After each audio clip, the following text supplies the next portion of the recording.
video kay mabariban ni tagbuka mo na tagwakwak ka na tong buka piting taasa.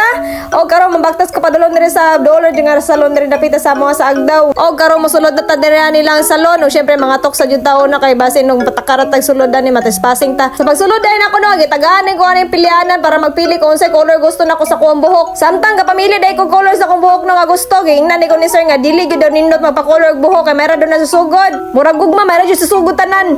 Kaya basta magamit pa kung kang bleach, patungan na to og line color, mag-wash out yun na siya. Good, taas na kayo, 1 month ana, ang outcome ana niya is blonde. Pagkauman pa dyan sa blonde, maghimo na siya bronzy. Ang bronze na bitaw sir. Badyaw na siya tanawon. Oh, mo dry pa po wala sir, lang no? kakasabot si mga kuan, so mapaayos na po yung bali. Oh. So Okay, sir. di parang si magod siya sa kuan, kung rebanded ka, kung virgin hair ka, wala ka na yung bleach.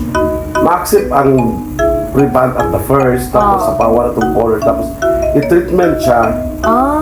Ana siya, dapat dili siya kasing pangayon mo mo ang part niya, halimbawa is color lang, wala reband. Opo. Color lang, wala reband, but half lang man ito nga sa mga buhok, no? Opo. Half lang sa part. O saan nga pagka-half day mo, katunga sa buhok, katunga dito sa lens. Katunga lang sa lens sir. Katunga sa lens, so murag tumoy lang siya, murag ano lang siya. Sir, kung usa nga color pod na sir. Depende, napod siya color nga, murag mag-attract sa imuha nga for the blanch sa